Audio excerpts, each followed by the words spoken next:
अस्सलाम वालेकुम स्टूडेंट्स, मैं हूं हामिद यासीन और आप देख रहे हैं हामिद एकेडमी इंजरा। आज जो चीज़ हमने पढ़नी है वो है 9th के फ़िज़िक्स के फर्स्ट चैप्टर की तमाम डेफिनेशन एक ही सिंगल वीडियो में, सिर्फ एक ही वीडियो में आप सारी की सारी जो फर्स्ट चैप्टर है 9th का उसकी आप डेफिनेशन तारीफ़ें देख सकेंगे। तो चलें बग़ैर किसी ताख़ीर के शुरू करते हैं अपनी वीडियो। पहली जो क्वांटिटी है वो है जी फ़िज़िकल क्वांटिटी, इसको तबई मिक़दार भी उर्दू में कहते हैं। इसकी डेफिनेशन देख लेते हैं कि ऑल मेजरेबल क्वांटिटीज़। इतनी सी बात याद रखनी है आपने कि फ़िज़िकल क्वांटिटीज़ वो मिक़दारें होती हैं जो कि मेजरेबल होती हैं, जिनकी आप पैमाइश कर सकते हैं, आर कॉल्ड फ़िज़िकल क्वांटिटीज़। उन मिक़दारों को हम क्या कहते हैं? फ़िज़िकल क्वांटिटीज़, तबई मिक़दारें कहते हैं। सच है जैसा कि हमारे पास लेंथ है, मैस है, टाइम है और टेम्परेचर है। अब ये जो हैं आपके सामने मिसालें हैं कि लेंथ जो है, लंबाई जो है वो भी पैमाइश हो सकती है, जैसे हम कहते हैं 5 मीटर। मैस जो है वो भी पैमाइश हो सकता है, जैसे कहते हैं हम 5 किलोग्राम। टाइम जो है वो भी पैमाइश हो सकता है, जैसे हम कहते हैं 5 सेकंड। और जो टेम्परेचर है वो भी मैयर हो सकता है, जैसे हम कहते हैं 5 डिग्री सेंटीग्रेड या 5 डिग्री फ़ारेनहाइट या 5 डिग्री केल्विन। ठीक है जी। अब ये तो इनकी प्रॉपर्टी ये है कि ये मेजरेबल, पहली प्रॉपर्टी इनकी ये है कि ये क्या होती हैं? मेजरेबल होती हैं। अब जो अगली बात है वो बड़ी इंपॉर्टेंट है। A physical quantity possesses at least 2 characteristics in common. जो तबई मिक़दारें हैं वो 2 खसूसियात रखते हैं आपस में कॉमन, जो एक जैसी होती हैं। पहली क्या है? One is it's numerical magnitude. पहली जो है वो इसकी न्यूमेरिकल मैग्नीट्यूड, मतलब कोई ना कोई न्यूमेरिकल नंबर की सूरत में उसकी मिक़दार होगी। And the other is the unit. और दूसरा जो है वो क्या होता है? Unit in which it is measured, जिसमें वो पैमाइश होता है। ठीक है जी। पहली प्रॉपर्टी इसकी ये है कि इसकी कोई ना कोई मिक़दार होगी, और दूसरी प्रॉपर्टी इसकी ये है कि इसके साथ कोई ना कोई इसका यूनिट होगा। मिसाल के तौर पे हम कहते हैं 40 मीटर। अब ये जो 40 है ये इसकी क्या है? मिक़दार है, और मीटर वो इसका क्या है? यूनिट है, जो हमें बताता है कि ये कौन सी मिक़दार है। तो मीटर चूँकि लेंथ की होता है यूनिट, तो इस वजह से हमें ये पता चल जाएगा कि ये क्या चीज़ है। तो इसकी 2 ये खसूसियात हैं कि इनकी एक मिक़दार होती है, दूसरा इसका क्या होता है? यूनिट होता है। अब आगे चलते हैं तो आ जाती हैं बेस क्वांटिटी। बेस नाम से ही ज़ाहिर है, बुनियाद। क्वांटिटीज़ होती हैं मिक़दारें, बेस क्वांटिटीज़ बुनियादी मिक़दारें। इनकी डेफिनेशन पे देखते हैं। Base quantities are the quantities on the basis of which other quantities are expressed. बुनियादी मिक़दारें वो मिक़दारें होती हैं जिनकी बुनियाद पर हम दूसरी मिक़दारें क्या करते हैं?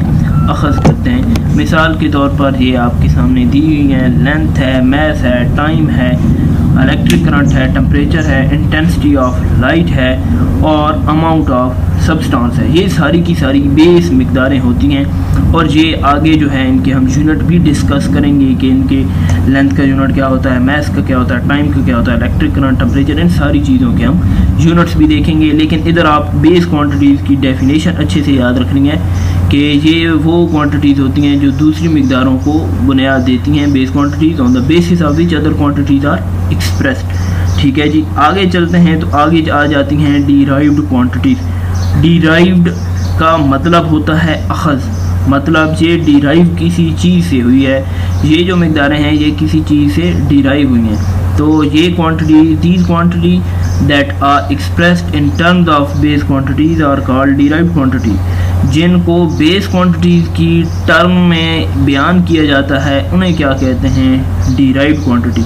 These include area, volume, speed, force, work, energy, power, electric charge, electric potential, etc. ये सारी की सारी क्या होती हैं? डिराइव्ड क्वांटिटीज़ होती हैं। और ये कहाँ से डिराइव होती हैं? बेस क्वांटिटी से डिराइव होती हैं। इनको क्या कहा जाता है? डिराइव्ड क्वांटिटीज़ कहा जाता है। ठीक होगी जी बात। अब आगे चलते हैं इंटरनेशनल सिस्टम ऑफ यूनिट्स। ठीक है जी। इसको यूनिट्स का इंटरनेशनल सिस्टम भी कहते हैं, एसआई सिस्टम भी कहते हैं, मीट्रिक सिस्टम भी इसको कहते हैं। ठीक है जी। अब इसमें बात आ जाती है कि the 11th general conference on weight and measure held in Paris in 1916 adopted a world wide system of measurements का इंटरनेशनल सिस्टम ऑफ यूनिट्स। 11वीं जनरल कॉन्फ्रेंस में, जो कि वेट और मयर्स के ऊपर पैमाइशों के ऊपर पेरिस में 1960 में मुनक्किद हुई थी, उसके ऊपर एक पूरी दुनिया में वर्ल्ड वाइड सिस्टम, पूरी दुनिया में एक निज़ाम बनाया गया, जिस निज़ाम को कहते हैं international system of unit. The international system of unit is commonly referred as SI, और इसको आम तौर पर SI भी कहते हैं, सिस्टम इंटरनेशनल भी कहते हैं। इसके एक मुकम्मल तफसीलन वीडियो मेरे चैनल के ऊपर पड़ी है, अगर आप मज़ीद तफसील इसकी देखना चाहते हैं तो आप उधर से भी हासिल कर सकते हैं। ठीक है जी, अब आगे चलते हैं, आगे आ जाते हैं बेस यूनिट्स और डिराइव्ड यूनिट्स। अब बेस यूनिट्स क्या होते हैं? The unit that describe base quantities, वो यूनिट्स जो बेस मिकदारों को बयान करते हैं उनको कहते हैं base unit. Each base quantity has its SI unit, हर जो बुनियादी मिकदार है उसका एक अपना SI यूनिट है। अगली बात है डिराइव्ड यूनिट्स की। The units to measure derived quantities are called derived units, और वो यूनिट जो डिराइव्ड मिकदारों को मेजर करते हैं उनको कहते हैं derived unit. Derived units are defined in terms of base units and are obtained by multiplying or dividing one or more base units with each other. क्योंकि ये जो डिराइव्ड क्वांटिटीज़ हैं वो निकलती हैं बेस क्वांटिटी से, तो इनके जो यूनिट्स हैं वो भी किधर से निकलेंगे? बेस क्वांटिटी से। किस तरीके से? मल्टीप्लाइंग और डिवाइडिंग, या उनको आपस में आप मल्टीप्लाई कर देंगे या डिवाइड कर देंगे, आपस में उनको मल्टीप्लाई या डिवाइड करने से आपको क्या मिल जाएंगे? Derived units. अब हम इनके टेबल में देख लेते हैं कि जो बेस क्वांटिटीज़ हैं उनके यूनिट्स क्या हैं और डिराइव्ड क्वांटिटीज़ हैं उनके यूनिट्स क्या हैं। तो पहली जो बेस क्वांटिटी है वो है लेंथ, इसका यूनिट होता है मीटर, और इसको इन शॉर्ट M से भी ज़ाहिर करते हैं। दूसरी जो है वो है मैस, इसको M से भी ज़ाहिर करते हैं और इसका यूनिट क्या है? kg। टाइम का आपको पता होगा सेकंड, टेम्परेचर का होता है केल्विन, और इलेक्ट्रिक करंट का होता है एम्पियर। अब डिराइव्ड क्वांटिटीज़ की बात कर लेते हैं। वॉल्यूम जो है वो क्या है? Metre cube. मीटर क्यूब अगर देखा जाए तो मीटर क्यूब का मतलब होता है M multiply by M multiply by M। तो इसका मतलब क्या हुआ? जो मीटर थी वो लेंथ की ही बेस क्वांटिटी थी, लेकिन इसको 3 टाइम मल्टीप्लाई किया गया है तो एक डिराइव्ड क्वांटिटी बनी है और उसका यूनिट क्या बना है? Metre cube. और डेंसिटी जो है इसका यूनिट क्या है? किलोग्राम पर मीटर क्यूब। किलोग्राम जो है वो मैस का है और मीटर जो है वो लेंथ का है, तो ये भी किधर से निकला? बेस क्वांटिटी से निकला। वेलोसिटी है मीटर पर सेकंड, इसी तरीके से फोर्स है न्यूटन, और एक्सेलरेशन है मीटर पर सेकंड स्क्वायर। ठीक है जी, ये सारे के सारे निकले कहाँ से? बेस क्वांटिटी से निकले। चलें जी आगे चलते हैं। प्रीफिक्सेस। प्रीफिक्सेस बड़ी आम सी बात है, इनको आपने पहले भी हमने एक वीडियो में डिस्कस किया था, तफसीलन किया था, आप उधर भी जाके चेक कर सकते हैं। अब इनकी डेफिनेशन क्या है? Prefixes are the words are letter added before SI unit such as kilo, mega, giga and milli. Prefixes are the words, ये क्या हैं? अल्फाज हैं या लेटर्स हैं जो कि इजाफी तौर पे सिस्टम इंटरनेशनल के यूनिट से पहले लगाए जाते हैं, जैसा कि किलो, मेगा, गीगा एंड मिली। ये सारा का सारा टेबल है, इसको मैंने याद करने का तरीका भी बताया है और वो वीडियो भी मेरे चैनल के ऊपर मौजूद है, जैसे कि एटो, फेमटो, पैको। इन सारी जो प्रीफिक्सेस हैं इनको आप 5 मिनट में बहुत आसानी से याद कर सकते हैं। वो वीडियो अगर आपने नहीं देखी तो वो काइंडली देख लें, इससे आपको याद करने का बहुत आसान सा तरीका उधर मिल जाएगा। ठीक है जी, अगली बात है साइंटिफिक नोटेशन। साइंटिफिक नोटेशन बड़ी कॉमन सी बात है लेकिन है बड़ी important. A simple but scientific way, a simple एक सादा बट साइंटिफिक वे, लेकिन साइंसी तरीका। होता तो सादा है लेकिन तरीका कौन सा होता है? साइंसी होता है। टू राइट लार्ज और small number is to express them in some power of 10।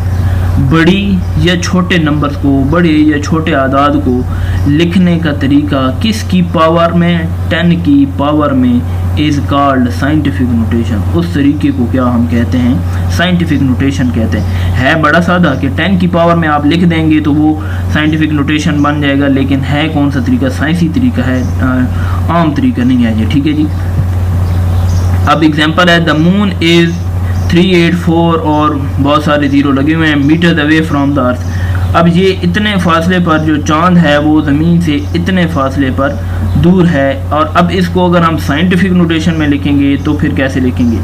Distance of the moon from the earth can also be expressed as 3.84 multiply by 10 power. इधर से हम अब पावर गिन लेंगे वो कितनी बनती है, 1 2 3 4 5 6 7 और 8। ये जो 8 पावर है वो हम लिख देंगे 10 की पावर 8 मीटर। अब ये पहले इतनी बड़ी वैल्यू थी, अब कितनी बन गई है, इतनी बन गई है। और इस तरीके को क्या कहते हैं, साइंटिफिक नोटेशन कहते हैं, साइंसी तरकीब भी कहते हैं। ठीक हो गई जी बात, आगे चलते हैं जी। मीटर रोल, ये जो मीटर रोल है ये लेंथ की मेजरिंग इंस्ट्रूमेंट है, लंबाई की पैमाइश करने वाला आला है। ये क्या होता है, a metre rule is a length measuring instrument. पहली बात जो है कि ये लंबाई की पैमाइश करने वाला आला है। It is commonly used to measure length of an object और डिस्टेंस बिटवीन 2 पॉइंट। ये आम तौर पर किसी चीज़ की लंबाई और 2 पॉइंट्स के दरमियान डिस्टेंस मालूम करने के लिए इस्तेमाल होता है। इट इज़ 1 मीटर लॉन्ग और ये 1 मीटर लंबा होता है, which is equal to 100 centimetre, जो कि 100 सेंटीमीटर के बराबर होता है। Each centimetre is divided into 10 small division. हर जो सेंटीमीटर है वो मज़ीद 10 हिस्सों में तकसीम होता है। इसको क्या कहते हैं, millimetre. Thus 1 millimeter is the smallest reading that can be taken using a meter roll and is called least count। और जो 1 मिलीमीटर है उसको मेजर किया जाता है और ये इसका मीटर रोल का क्या कहलाती है, लीस्ट काउंट भी कहलाती है। Tape are used to measure length in metre and centimetre. जो पैमाइशी फीता है, मेजरिंग टेप को हम पैमाइशी फीता भी कहते हैं। Are use to measure length in metre, ये इस्तेमाल होता है लंबाई मीटर में पैमाइश करने के लिए, एंड सेंटीमीटर, और सेंटीमीटर में पैमाइश करने के लिए इस्तेमाल होता है। Measuring tape used by black Smith and carpenter, और ये जो मिस्त्री हजरात और कारपेंटर हजरात हैं इसको ये आम तौर पर इस्तेमाल करते हैं। A measuring tape consist of a thin and long strip of cotton, metal or plastic generally. जो पैमाइशी फीता है वो आम तौर पर एक पतली और लंबी पट्टी पर मुश्तमिल होता है, जो कि कॉटन की भी हो सकती है, मेटल धात की भी हो सकती है, और प्लास्टिक की भी हो सकती है। और आमतौर पर 20 मीटर लंबा भी हो सकता है, 10 मीटर भी हो सकता है, 50 मीटर भी, और 100 मीटर लंबा भी ये हो सकता है। Measuring tape are marked in centimetre as well as in inches, और ये जो है मार्क्ड किस में होता है, निशानदही इसमें सेंटीमीटर में भी होती है और इंचेस में भी होती है। अगली बात है vernier caliper. If we want accuracy greater than 1 millimetre we use vernier caliper. अगर हम अपनी जो दुरुस्तगी है 1 मिलीमीटर से ज़्यादा की चाहते हैं पैमाइश में, तो हम फिर क्या इस्तेमाल करते हैं, वर्नियर कैलिपर। और it consist on 2 jars, one is fixed and other is movable. ये 2 जबड़ों पर मुश्तमिल होता है, जबकि एक जो है वो फिक्स्ड होता है, दूसरा क्या होता है, मूवेबल। और इसका जो लीस्ट काउंट है वो कितना होता है, 0.1 मिलीमीटर और 0.01 सेंटीमीटर। ठीक हो गई जी बात। अगली बात है स्क्रू गेज की। ठीक हो गई जी बात। स्क्रू गेज क्या होता है, a screw gauge is an instrument that used to measure small length with accuracy greater than vernier caliper. अगर आपने वर्नियर कैलिपर से भी ज़्यादा दुरुस्तगी के साथ पैमाइश करनी है तो इसके लिए हम इस्तेमाल करते हैं screw gauge. It is also called micrometer screw gauge, और इसको माइक्रोमीटर स्क्रू गेज भी कहते हैं। और इसका लीस्ट काउंट कितना होता है, 0.01 मिलीमीटर और 0.001 सेंटीमीटर। ठीक हो गई ये बात। अगली बात है मैकेनिकल स्टॉप वॉच, क्योंकि जो पहला चैप्टर है इसमें 2 तरह की स्टॉप वॉच यूजिंग है, एक को कहते हैं मैकेनिकल, दूसरी को कहते हैं digital. A mechanical stop watch can measure at a time interval up to minimum 0.1 second. जो मैकेनिकल स्टॉप वॉच होती है, जो आपकी सुइयों वाली स्टॉप वॉच होती है, जो सुइयों वाली घड़ियाँ भी होती हैं, इन्हें भी वॉच को कहते हैं, इनको कहते हैं मैकेनिकल स्टॉप वॉच। ठीक है। और ये जो होती है आपकी 0.1 सेकेंड तक पैमाइश कर सकती है। और जो डिजिटल स्टॉप वॉच होती है, ये जो आपकी डिजिट्स जिनके ऊपर घड़ियों के ऊपर आपको डिजिट नज़र आ रहे होते हैं, उनको क्या कहते हैं, digital stop watch. Digital stop watch is commonly used in laboratories, can measure a time interval as small as 1/100 second or 0.01 second. Digital stop watch जो हैं वो आपकी आमतौर पर लेबॉरेटरियों में इस्तेमाल होती हैं, और ये 0.01 सेकेंड तक का टाइम जो है वो मेजर कर सकती हैं। और ये जो मैकेनिकल स्टॉप वॉच हैं ये कितना कर सकती हैं, 0.1 सेकेंड तक। आखिरी जो डेफिनेशन है वो है सिग्निफिकेंट फिगर, अहम हिस्से भी इन्हें कहते हैं, और इनके ऊपर एक पूरी तफसीली वीडियो भी मौजूद है, वो भी आप देख सकते हैं कि ये कौन कौन से होते हैं, इनको राउंड ऑफ कैसे किया जाता है, और इनको जो है लिखने के किस तरीके से तरीके हैं, ज़ीरो किन कंडीशन के ऊपर सिग्निफिकेंट होता है, किन के ऊपर नहीं होता, वो भी आप देख सकते हैं। All the accurately known digits and first doubtful digit in an expression are called significant figure। तमाम दुरुस्त हिंसे और इनसे मुंसलिक दाएं तरफ का पहला तखमीनी या मशकूक हिंसा अहम हिंसे कहलाते हैं। It reflect the precision of a measured value of physical quantity, और ये जो है वो दुरुस्तगी प्रिसीजन जो है वो असल वैल्यू की बुनियादी मकदार की आपको ज़ाहिर करता है। ठीक हो गई जी बात। तो ये सारी डेफिनेशन थी आपके पहले चैप्टर की। उम्मीद करते हैं आपको वीडियो से आपके इल्म में इजाफा होगा। तो आपने अगर मेरे चैनल को अभी तक सब्सक्राइब नहीं किया तो मेरे चैनल को सब्सक्राइब करें और वीडियो को लाइक भी कर दें और शेयर भी कर दें। शुक्रिया।